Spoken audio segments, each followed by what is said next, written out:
быстро, да? Так, сейчас. Итак, значит, начинаем с самой сути. Определение читательской грамотности. Есть последнее исследование 2018 года читательской грамотности, да? И это исследование учитывало уже те изменения, которые произошли в жизни современного человека. И эти изменения...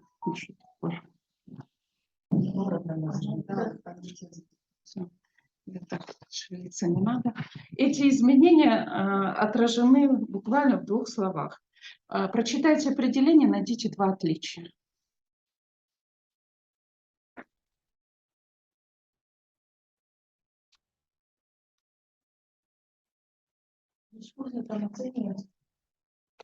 Так, появилось слово «оценивать», верно? И еще?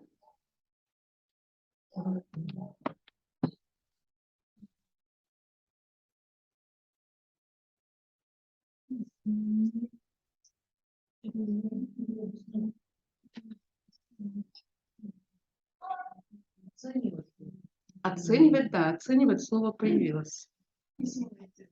Письменные тексты, молодцы, очень внимательны. Посмотрите, пожалуйста, это не маленькие изменения, это очень важная вещь. Почему, как вы думаете, почему убрали слово «письменное»? Графические. Графические. Исследование проводится в компьютерном варианте. То есть письменные тексты мы привыкли, печатные, рукописные, письменные привыкли к тому, что они, соответственно, на печатных носителях. Да? Появились новые тексты с новыми характеристиками. А чем отличаются вот печатные тексты от электронных текстов?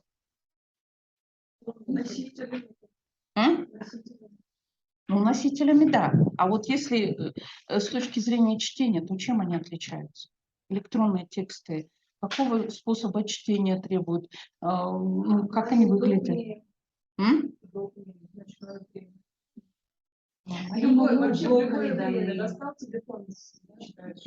Да.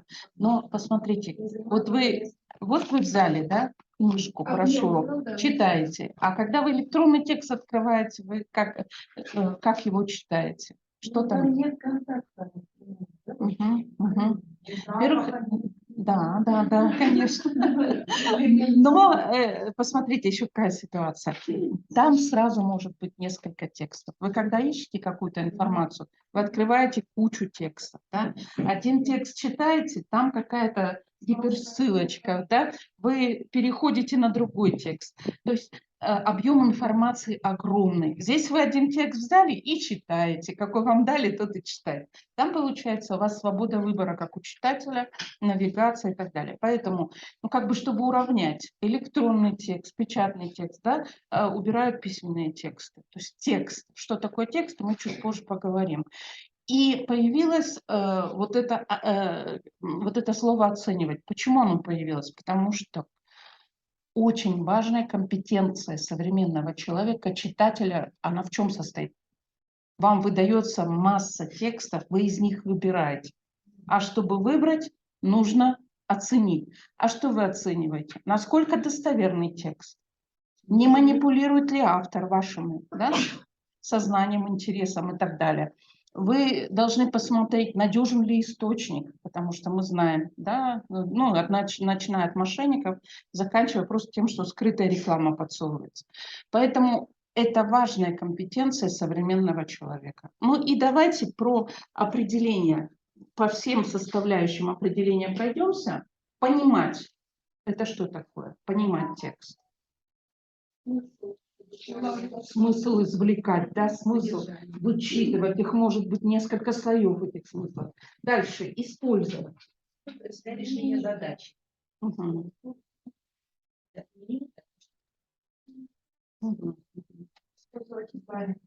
то есть вы что-то прочитали, и вы можете это в новой ситуации, в реальной жизни использовать. Хорошо. Размышлять о них. Почему это происходит? Что имеется в виду? Какие идеи? Да. Да, да. Ну вот смотрите, то есть, а если жестче сформулировать, то вы размышляете над содержанием и формой текста, да? Над содержанием это все, о чем вы говорите, но над формой можете размышлять, говоря о том, а автор удачно выразил мысль, которую хотел донести до нас или нет. Вот он хотел нас убедить. Получился его текст убедительным или нет? Допустим, да? Вот как пример. И очень важная составляющая — достигать своих целей, расширять свои знания и возможности, участвовать в социальной жизни. Вот смотрите, ключевое отличие читательской грамотности в чем состоит? В том, что это чтение для жизни. Что проверяет ПИЗа?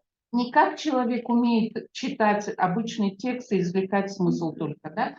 Проверяет, а может ли он использовать этот текст для решения каких-то задач в реальной жизни. Да? То есть вы хотите учиться, вот для образовательной задачи, как надо уметь читать, что нужно уметь делать, это моделируется ситуация. Вы хотите получить профессию, и там есть деловой контекст, и вы решаете задачку, там, как заполнить анкету, как там в резюме что-то сделать, ну и так далее, и так далее. То есть чтение, в данном случае в ПИЗе, оно связано с реальной жизнью. Вот человек выходит за границы школы, да, и умеет он пользоваться текстами или нет. Если у него низкий уровень читательской грамотности, прямо уже вышли такие исследования, что низкий уровень читательской грамотности связан с успехом в будущем. Можно работать практически гадалками. Читательскую грамотность замерили и сказали, что будет в будущем. Ну, это шутка, а на самом деле это действительно как бы крупное исследование. Человек, у которого высокий уровень читательской грамотности, он более успешен в жизни, у него выше зарплата, у него лучше работа, ну и так далее, и так далее. Поэтому читательская грамотность – вещь ключевая, она основа всего другого, всех других грамотностей. И еще один очень важный момент – читательская грамотность должна формироваться в школе, например, да, всеми учителями, которые работают с текстом. Потому что первый миф и первая ошибка, с которой мы сталкиваемся, что читательская грамотность – это ответственность учителей русского языка и литературы. Нет. Потому что сейчас мы посмотрим на умения, и вы увидите, что некоторые читательские умения нельзя сформировать без физики, химии, некоторые там без математики, ну и так далее, и так далее. Потому что читательская грамотность – это очень такое широкое, развернутое, широкая, ну, область, скажем так. Итак, с определением понятно? Есть вопросы? Нет вопросов. Хорошо, дальше идем. Ну, про цели образования понятно, потому мы были ориентированы на то, что ребенок должен получить прочные знания, да, и работали на это. Никто не говорит, что знания получать не надо. Галина Сергеевна вам на первой лекции показывала, а что применять, если не дали знания, не дали умения какие-то, не сформировали умения. Это понятно. Но вот эта новая задача появляется, что то, что мы учим, то, что мы знаем, то, что мы умеем, нужно еще научиться применять в жизни. И на каждый свой предмет педагог должен смотреть с этой стороны. А вот, собственно, вот это он умеет, знает, а в жизни, как это ему поможет. Да? Ну, не так узко, что выучили теорему, она ему в жизни не поможет. Это не так, конечно. Получается, что пока мы учим теорему какую-то, разбираем, мы много чего еще делаем. Да? И новые технологии, мы с вами про них поговорили. Мы говорим, что появилась электронная почта, там вот обмен короткими сообщениями, форумы, приложения. Это требует новых способов чтения. Значит, изменения выражаются в чем? Электронные тексты, мы уже про них поговорили, и сейчас чуть ниже немножко их охарактеризуем. Но вот ключевое понятие, посмотрите, множественный текст. Оно появилось сейчас, вот в последнем исследовании ПИЗа, как раз когда моделировали ситуацию чтения электронных текстов. Вам нужно решать задачу не на основе не одного текста, а нескольких текстов, которые могут объединены быть одной темой, но они написаны независимо друг от друга. То есть вы одновременно работаете с 3 текстами, с 4 текстами, да, с 2 текстами. И вам, помимо того, что в самом тексте изложено, нужно учитывать связь между этими текстами. Современный человек работает вот с множественным текстом в реальной жизни, потому что он читает в интернете, и в интернете сразу, когда выходит он на какой-то сайт, да, он смотрит несколько текстов. Ему нужно эту связь выяснять, ему нужно оценивать, ему нужно понимать, как связаны единицы информации. Ну и поэтому вот эта способность критически оценивать информацию очень важна. Ну и понятно, что тематика текстов другая, но более современной ситуации соответствует. Если мы посмотрим на отчеты вот ОЭСР, то мы увидим, какие умения отмечаются как важные. Да? Кажется, что напрямую они, может, и не связаны с читательской грамотностью, но это не так.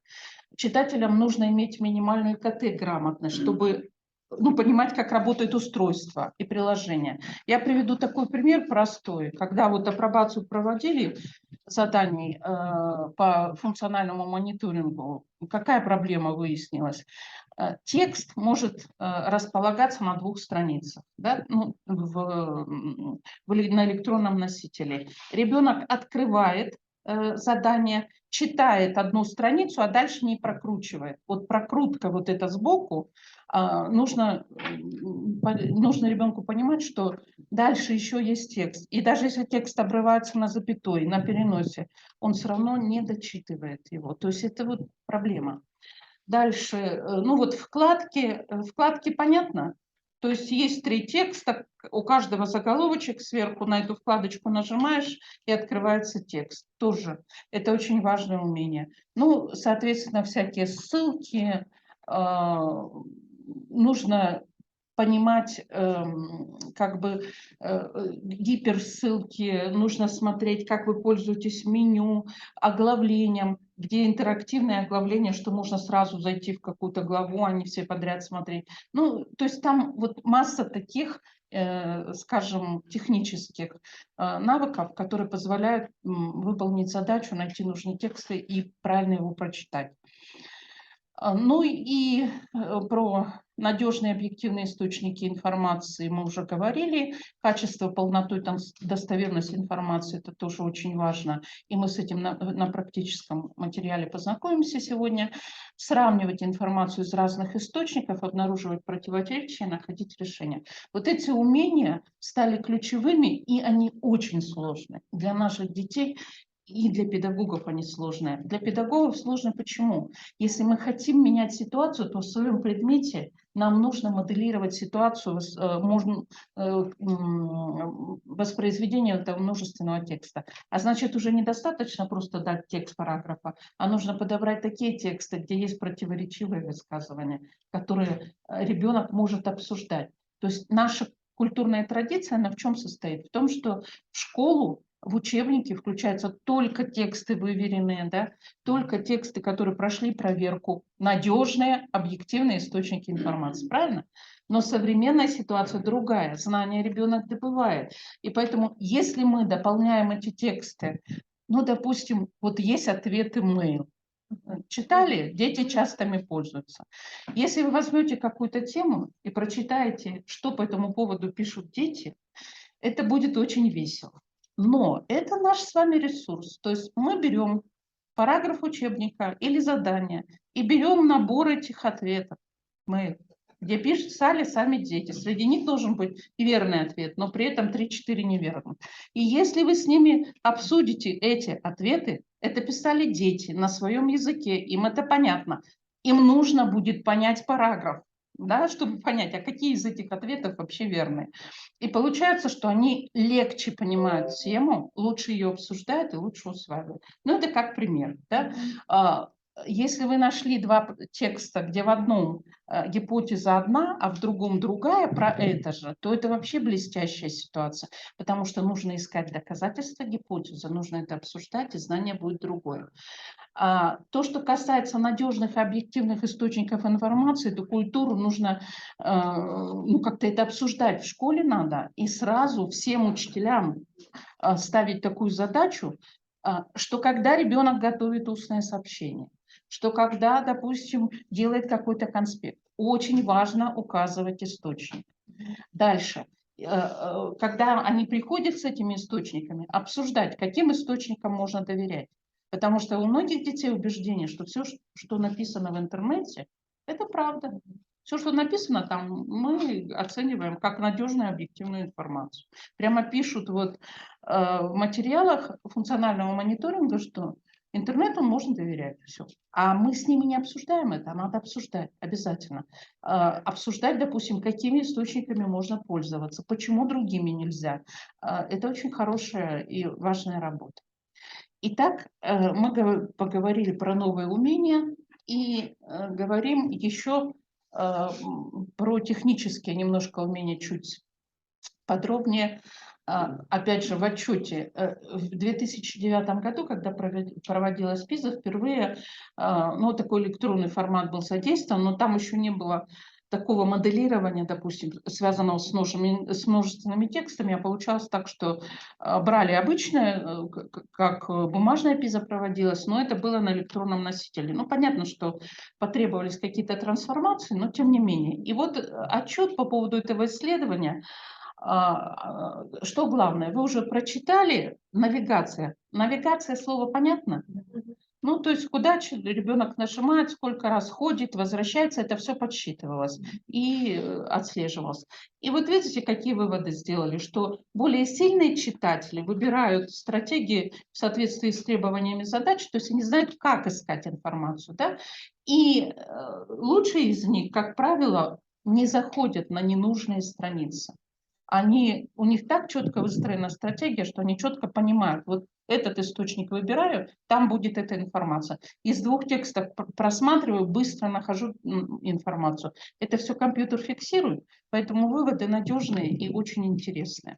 И это умение современного человека, современного читателя. И нам, кстати, сегодня коллега ваш говорил про консервативность. Нам свою консервативность надо преодолевать, потому что фраза «дети мало читают», она такая расхожая. Мало читают, добавляем, что мало, чего мало читают, художественных текстов. Вот. А читают дети много, потому что в интернете. И здесь, конечно, важная вещь, что читают в интернете. Потому что это формирует мозг. Все тексты, которые проходят через мозг, они оставляют свои следы. И, соответственно, если ребенок только читает приколы, то там и будет прикол. Вот, про это надо разговаривать тоже. Так, что такое? Все. Значит, теперь в основе самого теста что лежит? 3 составляющих. Это виды читательской деятельности. То есть, собственно, они основаны на умениях. Да? Это тексты и это ситуации. Ситуации – это такая ключевая вещь, про которую поговорим подробнее, но начнем с текста. Обращаю ваше внимание, коллеги, это связано будет и с диагностической работой, которую вы будете писать в конце курса. Поэтому обратите внимание, что такое тексты, что называется текстами в исследовании ПИЗа. Это понятно, что рукописные, печатные, электронные тексты. Дальше. Текст может включать визуальные изображения. То есть вам могут график представить, это текст. Диаграмма – это текст. Картинки с подписями – это текст. Да? Но картинки без подписи – это уже в ПИЗе не является текстом, не называется текстом. Да? Вот, что не называется текстом, посмотрите. Это фильмы, телеизображения, мультфильмы, картинки без слов и аудиозаписи. Почему? Потому что это требует другого способа восприятия. Да? Это совсем другой способ восприятия. Поэтому в исследовании ПИЗа такие вещи не включаются. Мы это с вами должны знать. И еще очень важно, в тексте ПИЗа для определения читательской грамотности выбирается слово «текст», а не слово «информация». Вот когда вы читаете художественный текст, очень неправильно будет сказать, что я информацию из этого текста извлек, да? Потому что все-таки мы извлекаем смыслы. Поэтому слово «текст», оно более точное. Ну, про электронные тексты мы поговорили, я пропущу. Теперь краткая характеристика, вот как классифицируются тексты еще в ПИЗа. Сейчас мы эти классификации посмотрим и потом поработаем. Значит, носитель, печатный, электронный, это понятно, да? Понятно? Источник информации один или несколько. Вот если несколько, то это множественный текст. Да? Если один, ну понятно, один текст. Организация и навигация, то есть способ чтения, как вы перемещаетесь по текстовому пространству. И здесь вот есть статический и динамический. Статический – простая, линейная структура. То есть мы говорим, что вот перед нами один текст, но он может быть на 2 страницах, используем прокрутку, да, чтобы посмотреть его. Используем вкладки.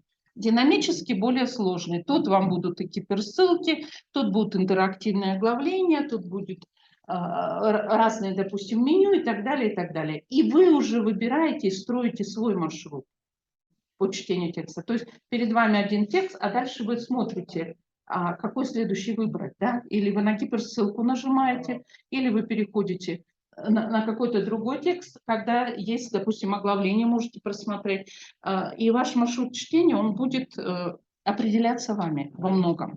И поэтому ответственность за такой выбор больше. Дальше. Типы текстов. Это просто для информации. Это не надо запоминать, но описание, повествование, рассуждение вы знаете, правильно? Ну вот, посмотрите, включается очень много текстов новых и новых жанров. Это толкование, это инструкции, это обсуждение, это переговоры. Очень много бытовых текстов, так называемых, объявления, СМС, да.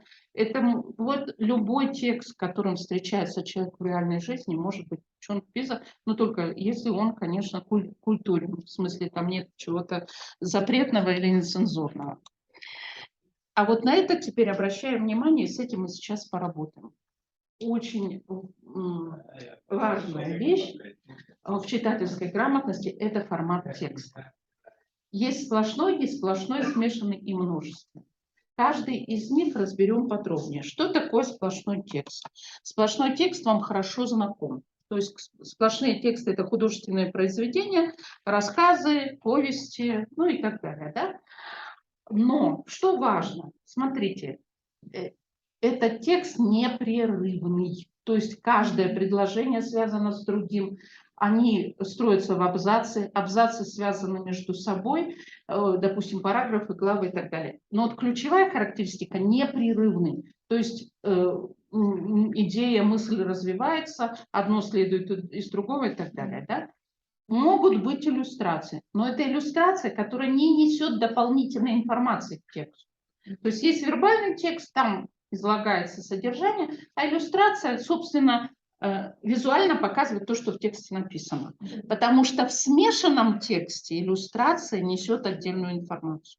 Вот чем отличается смешанное от сплошного. В смешанном, если иллюстрация, там, диаграмма, график, в них своя информация, в вербальном тексте своя. И вы этот текст поймете только когда соедините то и другое. Да?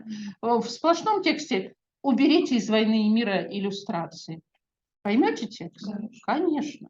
То есть там иллюстрации, они такую дополнительную функцию выполняют, которая не добавляет особо к смыслу. Вот посмотрите, объяснено, что такое аршин в тексте, да, это длина вытянутой руки, и показано это же. То есть никакой новой информации не дано. Но иллюстрация нам, ну, дает немножко другой способ восприятия.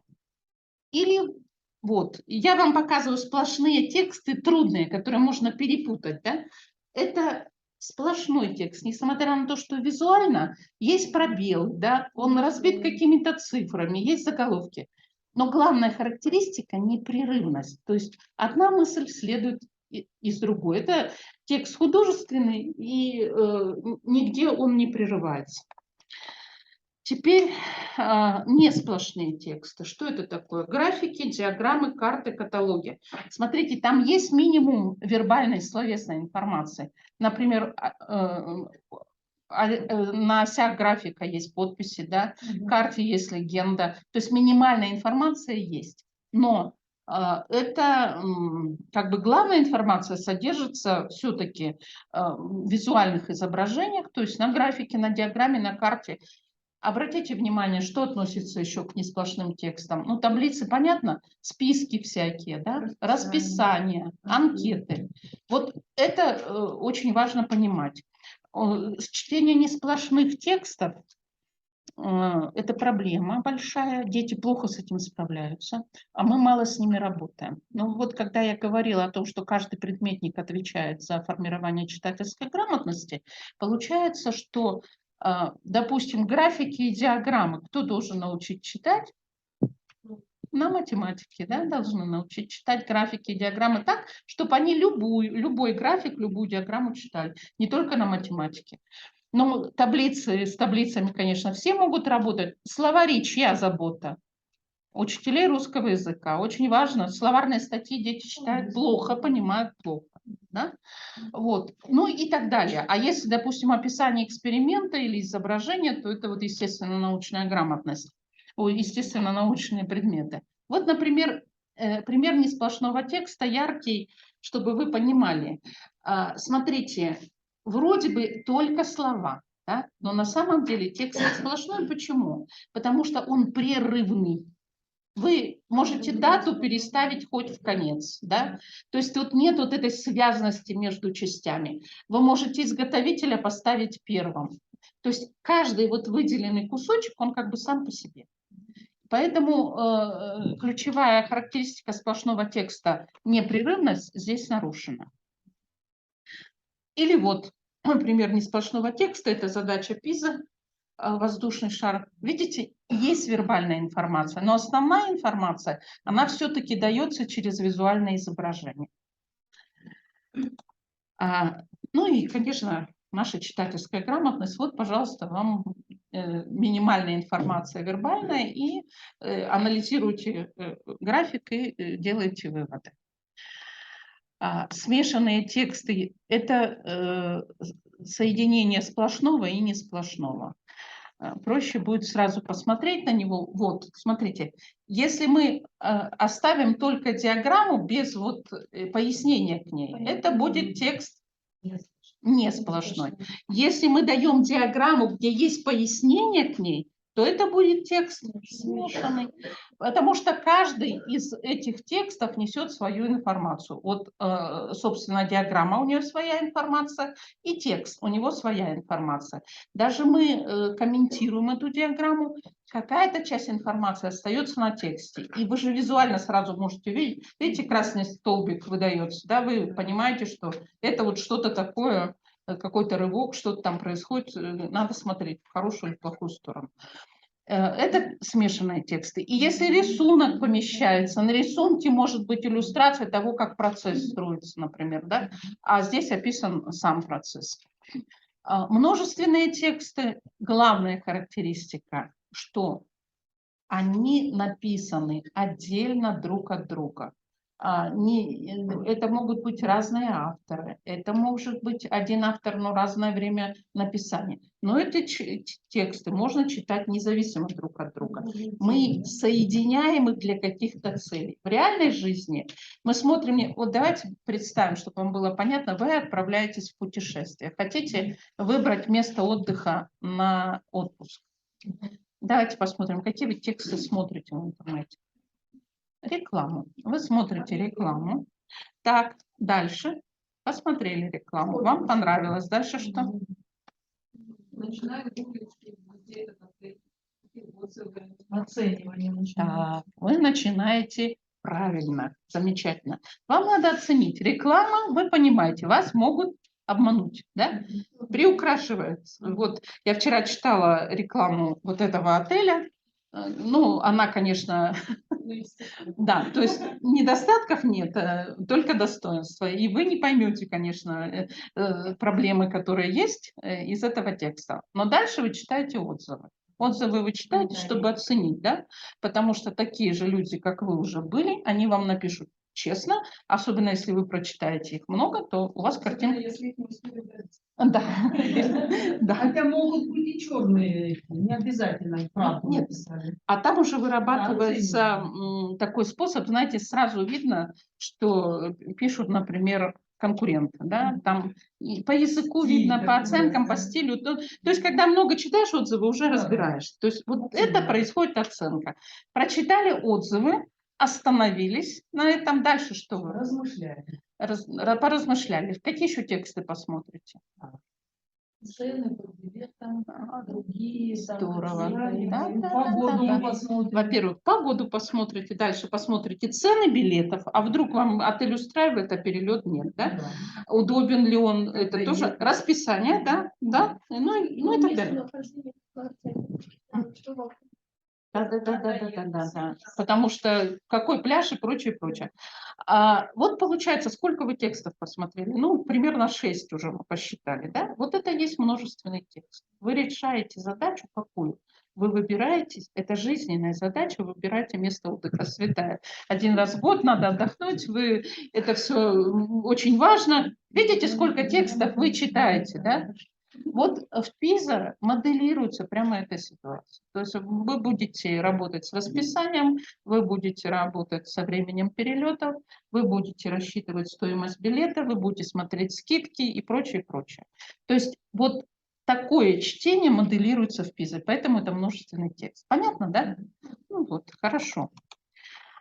Вот пример множественного текста. Это задача из ПИЗа, это форум, где куриный форум обсуждается, как помочь курице. Там, да? Вот если вы визуально посмотрите, текст не сплошной, да? Но если вчитаетесь, то понятно, что каждое сообщение – это как бы отдельный текст. И они объединены темой. В форуме это текст множественный. Да? Это, если будете работать, я вот объясняю.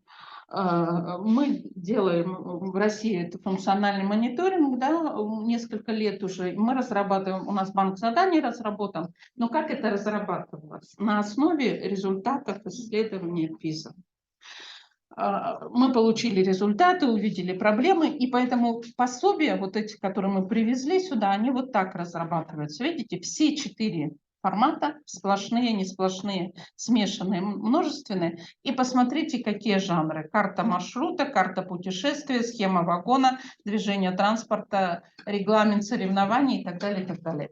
Мы брали тексты, которые в жизни ребенок встречает свои, да, и на них делали задачи. То есть для каждого формата текста есть своя задачка. И множественные тексты очень интересные. Если вы начинаете работать с читательской грамотностью у себя, вот это нужно обязательно учитывать. Сейчас мы с вами поработаем как раз. Да, я вам даю тексты. Вы сейчас читаете их и определяйте для каждого текста его формат. А потом еще мы поговорим про ситуацию. Формат определим, потом я вам расскажу про ситуацию, и мы определим ситуацию. Это тоже важный момент.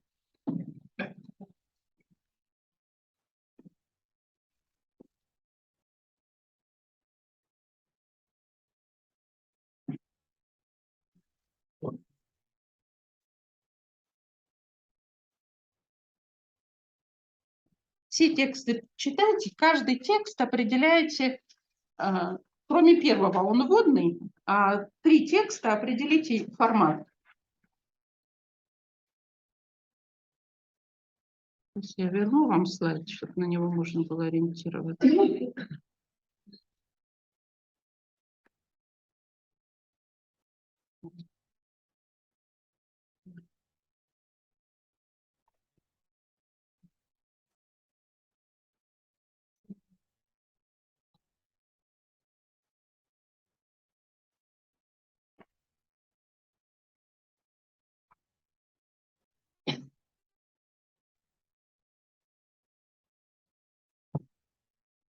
Между собой можете посоветоваться. Кто рядом сидит.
Прочитали? Ну, давайте, первый текст. Первый блок профессора. Вариант сплошной. Профессор? Да.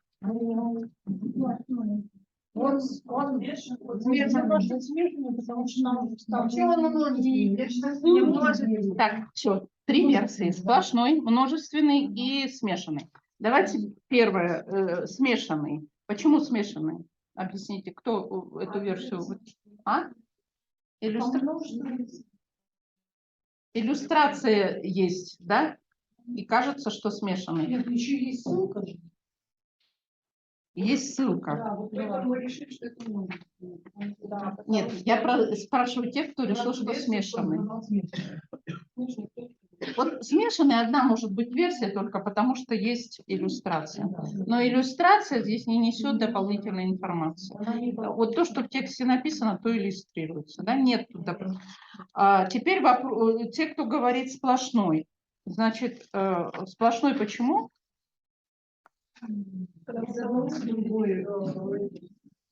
Вот было бы правильно сплошной, если бы мы убрали нижнюю часть.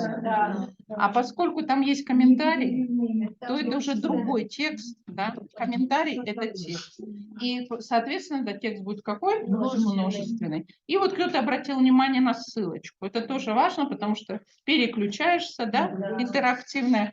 Ну и вы выйдете на второй текст. То есть это связка между текстами техническая. Рецензия – это какой текст будет? Сплошной. И новости науки тоже сплошной. А теперь смотрите, вот у нас два сплошных текста, один множественный, а теперь мы все три их объединяем в одну задачу. Какой это будет вообще текст, задача? Множественный. То есть посмотрите, множественный текст может состоять из самых разных. Он может состоять из трех сплошных, из двух сплошных и не сплошного, из двух сплошных и смешанного. И еще один множественный включать. Вот. Но это множественный текст. Как мы определяем? Потому что, чтобы решить задачку, вы должны прочитать несколько текстов, которые созданы независимо друг от друга. Понятно про формат текстов, да? Это на самом деле не трудно. А теперь давайте вот ключевую вещь поговорим с вами про то, чем отличается текст в ПИЗа и текст в нашей учебной литературе. Чтобы, когда вот сейчас мы начинаем говорить про задачи а-ля ПИЗа, в России эта ситуация была очень тяжелая, потому что захлестнула вообще просто этими задачами, которые похожи на ПИЗа, но которые к ПИЗа не имеют отношения. Чтобы сделать задачку, нужно смоделировать реальную ситуацию, в которой живет текст. Вот как я вам сейчас показывала эту ситуацию с путешествием. Вот если вы хотите смоделировать ситуацию ПИЗа, то вы начинаете с того, что для чего человек читает эти тексты. И тогда вы выбираете эти тексты. Вот вы отправляетесь в путешествие, значит, вам надо реклама, вам нужны отзывы, вам нужно там расписание самолетов и так далее. То есть сама ситуация отбирает тексты, как в реальной жизни. С этого начинается пизовская задача. Вокруг человека, вокруг его реальных проблем или реальных задач в жизни. Да? Тексты, которые мы с вами в учебнике берем и с ними работаем, они отбираются либо под концепцию авторов, либо под какую-то проблему. Но они написаны были не для этой цели. Редко, когда они для этой цели написаны. Да? Тексты берутся откуда-то. Ну, в русский язык яркий пример – художественные тексты. Оттуда берутся предложения, и на них делаются орфографические упражнения. Лев Толстой писал, что ли, текст для орфографических упражнений? Нет. Это мы так решили, и мы так сделали. Да? У нас свои цели, и мы компонуем свой текст. А в ПИЗа все-таки берется текст именно в той ситуации, для которой он написан. Вот это первое отличительное, про это надо помнить. То есть вокруг человека строится все, вокруг его задач.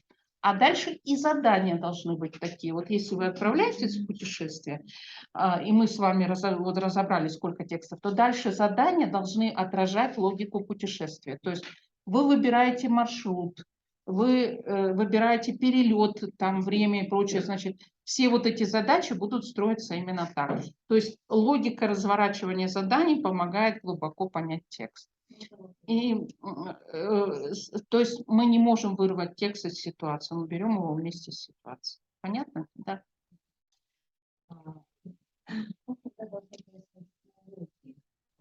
На уроке наша дочерня, на уроке второго языка, может быть, разбирает вырезов, грамматику. Потом в конце дается какая-то ситуация, где он должен применить эту грамматику. Или должно быть вот так. Какая-то ситуация в начале урока, и потом вокруг ситуации и грамматика, и лексика. Вот смотрите, ситуация, конечно, с уроками сложная, да, потому что у урока есть свои задачи.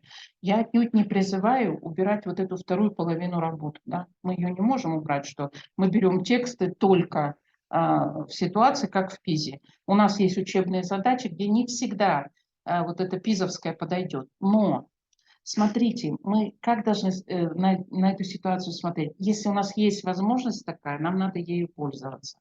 И второе, вот то, о чем я в самом начале говорила.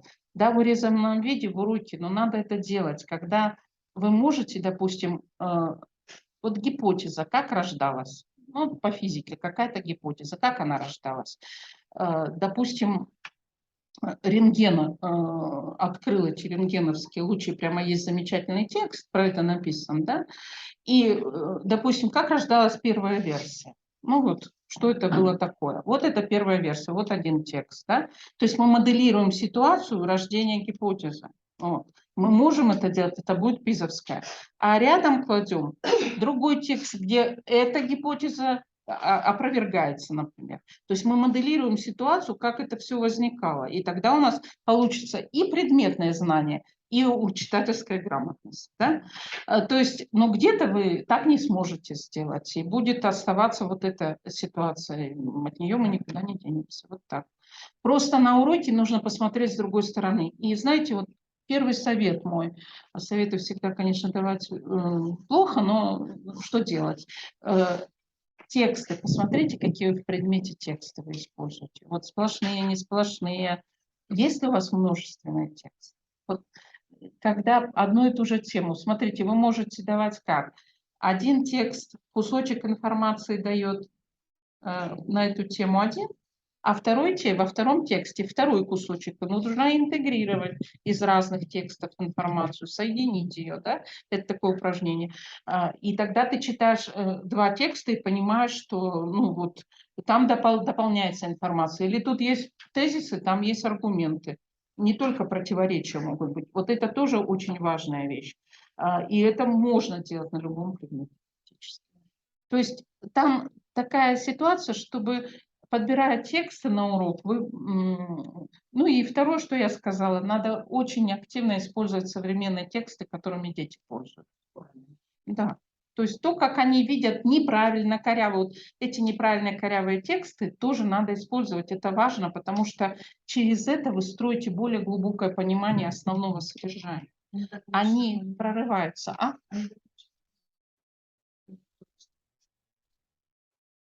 Говорит ли это о том, что в перспективе надо менять вообще содержание? Ну, конечно, если мы хотим добиваться изменения качества образования, это говорит о том, что надо менять содержание учебника и методику. А вот такие задачи, ну, допустим, задачу про путешествие, которую мы сейчас с вами разбирали, мы же не можем ее в учебный процесс включить, да? Но эти задачи можно в какие-то внеурочные формы. Вот. Сейчас в России один урок, 1 час функциональной грамотности во внеурочной деятельности вводится. И вот такие задачи, которые очень актуальны и важны и интересны, они включаются, допустим, в этот курс. А есть какие-то погружения, ну, формы есть разные. Но, конечно, надо внимательно отнестись к урокам. Когда все предметники собираются, и они обсуждают, ну, собственно, а какие типы текстов есть у каждого, что с ними можно делать, как это в уроке выстраивать, это будет, ну, такая единая линия. Оно поначалу кажется трудно, а потом люди входят во вкус, и это получается здорово, потому что вы друг друга дополняете. И тогда, ну, вот разные умения читательской грамотности формируете. Есть еще вопросы?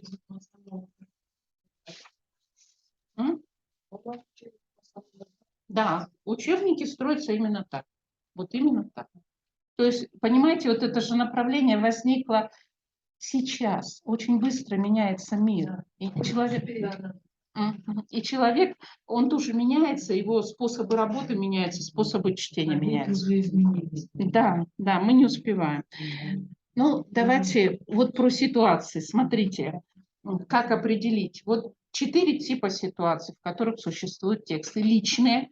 Ну, когда вы берете книгу, вы читаете текст в интернете для личных целей. Наше путешествие с вами, это была ситуация какая? Личная, потому что это вам нужно было для вас лично.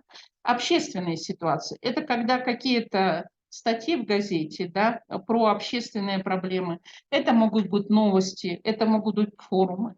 Вот это все вы берете как бы тексты оттуда вместе с той самой ситуацией. Учебные или образовательные, ну это вам понятно, чтение для обучения. То есть когда человек хочет чему-то научиться, он, соответственно, выбирает тексты, отбирает программы, ну вот школьные учебники, электронные интерактивные обучающие программы. Кстати, я бы сказала сейчас, что это актуальная вещь. Мы немножко тоже отстаем, как учителя, потому что очень много ресурсов появляется, да, и некоторые ресурсы очень хорошие, некоторые очень плохие, а некоторые очень хорошие. И получается, что компетенция современного учителя, она еще характеризуется тем, насколько он глубоко, хорошо, широко знает источники.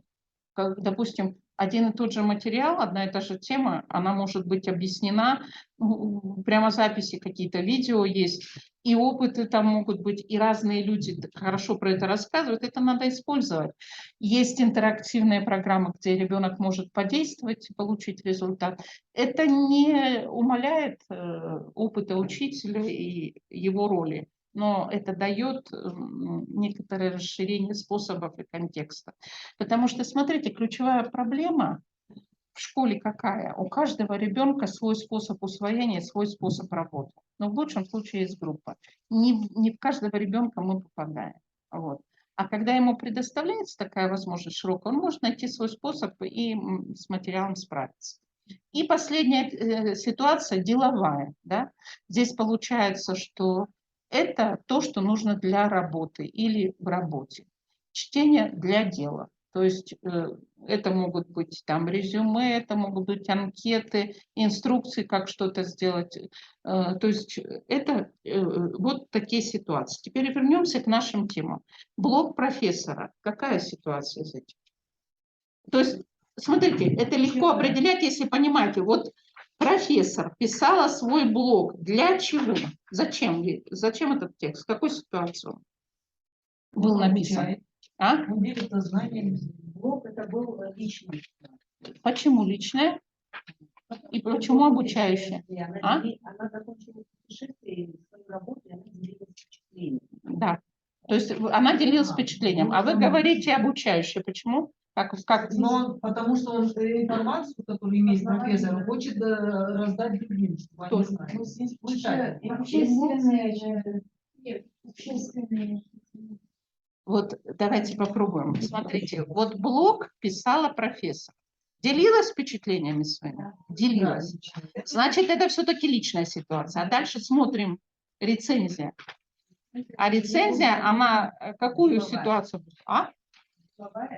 Нет, не деловая. Посмотрите, там же поднимается проблема, да? Общественная, конечно, для общественных целей, потому что это же проблема как бы, ну, такая общая, которая обсуждается. И новости то же самое. И новости тоже общественные. Просто по-разному смотрят на это. Правильно? Вот. А учебная, деловая ситуация, если кто-то на работу устраивается. Вот, устраиваетесь на работу или вам нужно там что-то по работе решить. Это в этом случае будут деловые ситуации, в этом случае.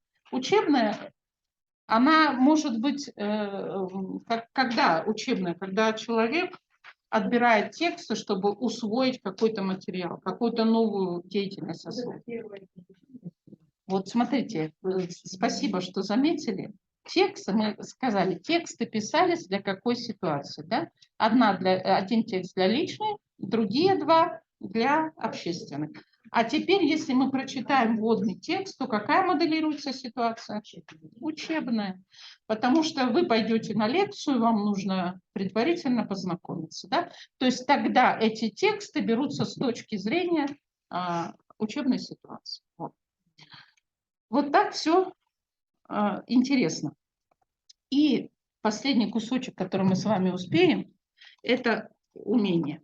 Значит, посмотрите, что такое виды читательской деятельности. Как бы те действия, которые выполняет читатель.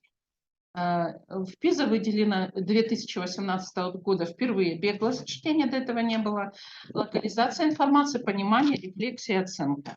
Я коротко охарактеризую их. Беглость чтения оценивалась следующим образом. То есть учащимся предлагается одно предложение, окно громко спело песню. И спрашивается, имеет это предложение смысл или нет? Да. Имеет это предложение смысл? Нет, оно не имеет смысла. Мужчина подъехал на машине к магазину, имеет. Очень простой, да, в этом смысле тест, но почему он проверяется? Потому что это действие, это набор умений лежит в основе всех других. И если человек владеет этим, то он легко читает и быстрее справляется с другими когнитивными задачами. Мы функциональный мониторинг свой не включали, это, но вы можете включать. Значит, локализация информации. Смотрите, два процесса. Просмотр и поиск, поиск и выбор. Просмотр и поиск. Вам нужно найти какую-то конкретную информацию, очень конкретную. Допустим, на какой глубине, на уровне, там, на какую глубину опускался батискаф. Да? Не обязательно читать весь текст. Вы можете найти цифры. Да? Прямо написано там, батискаф опускался там, на глубину 25 метров. Вы нашли эту цифру 25, но только единственное, когда мы учим детей, нужно говорить, цифру-то нашли, посмотрите вокруг. Да? Потому что цифры может быть 3 и может быть про другое. Но в данном случае вы просто просматриваете, ищете эту цифру, да? И вокруг нее посмотрели минимальный контекст и выполнили задание. А может быть информация в разных текстах. И тогда нужно понять, в каком тексте информация есть. Это немножко более сложная вещь. Теперь понимание или в предыдущих циклах интегрировать и интерпретировать. Смотрите, есть выявление буквального смысла, когда читатели должны перефразировать предложения, короткие отрывки. Ну, то есть они, допустим, какое-то конкретное слово должны объяснить, да, понять. То есть буквальный смысл, в чем он выражается. И другое, обобщение и формулирование выводов. То есть есть отдельные фрагменты информации. Они могут быть в одном тексте в разных местах, они могут быть в разных текстах. Их нужно интегрировать, да, соединить. И это могут быть вы самые разные можете понимать. То есть вы можете искать сходство, вы можете искать различия, вы можете смотреть причинно-следственные связи. И вот таким образом информация интегрируется, делаются выводы. Итак, вот в этом разделе 2, да, выявление буквального смысла, обобщение, формулирование выводов. И самый сложное действие, самый высокий уровень у этого действия – это рефлексия и оценка. Ну, оценка качества и надежности. Это мы уже с вами обсудили. То есть вы можете источник информации посмотреть на него, можно ли ему доверять. Вы можете посмотреть на то, насколько достоверна информация в этом тексте, насколько она полна, насколько она качественна. То есть оцениваете. Размышляйте над содержанием и формой текста. То есть про это мы тоже уже поговорили. Вы можете... Здесь это умение очень важно. Сейчас на схемке прямо покажу. Если предыдущие два умения можно как бы реализовывать задачи только на тексте, не обращаясь к личному опыту, то вот эта рефлексия, оценка, вы обязательно должны связать то, что прочитали, со своим опытом, потому что требуется оценить. Вы смотрите, чего хотел автор, удалось ли ему это реализовать с вашей точки зрения. То есть ваша точка зрения важна. Ну и противоречия выяснять важно. Вот, кстати, эти тексты, которые вы сейчас прочитали, как связаны между собой рецензия и новости науки? Вот в каких отношениях находятся эти тексты? Потому что новости науки это просто констатация фактов. А рецензия это анализ работы. Так. А относительно содержания, которое изложено там и там, в каких отношениях они находятся? Тема одна, а содержание, само содержание. Ну да, этих текстов. Вот как они по отношению друг к другу дополняют друг друга, противоречат друг другу, допустим, исключительно. Рецензия оценивает содержание. Так, вот здесь другой взгляд дается. Да, да. То есть получается, что в рецензии одна гипотеза, а в новостях науки другая. Это тексты как бы вот на выявление, анализ противоречий. И задание к ним именно на выявление, анализ противоречий. Вот видите, как умения выглядят в итоге. Опора на текст – это найти и извлечь, вот локализация и понимание, интегрировать и интерпретировать. И опора на внетекстовое знание – это осмыслить и оценить, потому что вам нужно свое знание в это вложить. Вот Рецензия. В рецензии говорится, что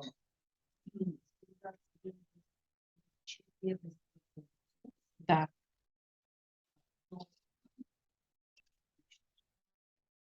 Вот у вас очень высокий уровень читательской грамотности. Вы выявляете противоречия на 5 уровне, а в читательской грамотности их всего 6. Вы донесли информацию. Да, да.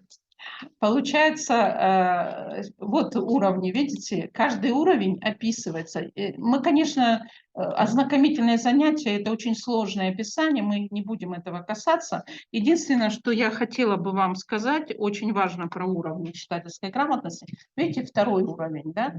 Он называется пороговый. Что такое пороговый? С этого уровня начинается функциональная грамотность, минимальная. То есть, получается, на этом уровне ребенок может переносить то, что прочитал, применять в простых очень ситуациях. Если уровень ниже 2-го, то он не может это делать даже в простых. Видите, даже разбитые уровни 1А, 1Б. Вот. Если... Что?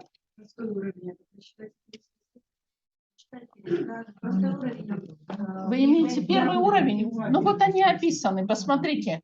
Вы можете, там, смотрите, как уровень формируется. Вот мы с вами посмотрели 3 группы умений. Вот как бы 3 группы умений на разных уровнях. Вот смотрите, 1А. Читатель способен найти в тексте одну или несколько единиц информации, которая изложена в явном виде. Распознать главную тему и цель автора, это уже интерпретация пошла, да? Отделить важную информацию от второстепенной, понять буквальный смысл небольшого сообщения, ну и так далее. И тексты должны быть простые, маленького размера, вот это. Только так он может работать, да? А на следующем уровне он уже может найти несколько единиц информации и может найти информацию, которая в неявном виде изложена, да? Вот это очень важно. Вещь. То есть и каждый уровень, он, ну вот можете посмотреть, 1-й посмотрели, можете посмотреть 2-й уровень, чтобы сравнить. Вот, ой, не туда, извините. А вы нам скинете? Презентация, они обещали, что вам все на флешку, я оставлю, конечно. Вот у кого-то она уже осталась. Кто мне помогал с флешкой? Куда-то выложить можете, да, коллега? Нашу группу. Так. Вот смотрите, 2-й уровень, да, читатель способен верно выбирать интернет-источник с необходимой информацией из перечня, опираясь на явные или сложные подсказки. Найти в тексте одно или несколько единиц информации, которые требуют дополнительного, но несложного осмысления. То есть там он находил просто, здесь уже осмысление требуется. Ну и так далее. То есть каждый уровень, он чуть-чуть увеличивает характеристику умений читательских. Еще вопросы есть? Я думаю, что требования ПИСа направлены на привитие детям научно-исследовательской проектной деятельности. Ну, я бы так не сказала, я бы сказала, что это основа для того, чтобы он потом, да, исследовательскую. То есть ты должен научиться читать так, ну, вот ты видишь противоречие, значит, уже находишь информацию качественно, а значит, для своего проекта ты выберешь информацию так, как положено. Да, да. Мы учили, да, слушай, вы хотите что-то сказать? Да, сейчас очень модно.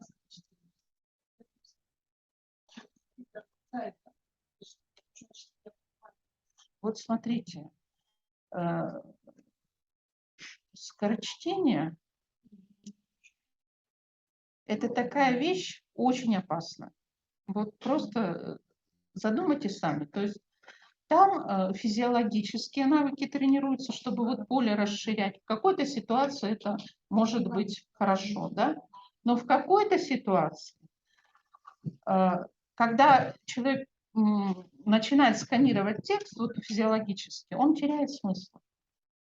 Для какой-то ситуации такое чтение может быть полезным, да, когда вам надо какую-то быструю информацию найти.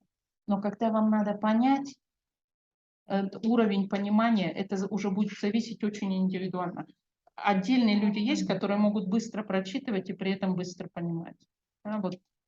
Но вообще, как правило, ну, занимаются этим специалисты, которые не так глубоко обучены, и может быть больше вреда, чем пользы от этого. Мне уже сказали, здесь вот физик, две чтения, чтобы найти.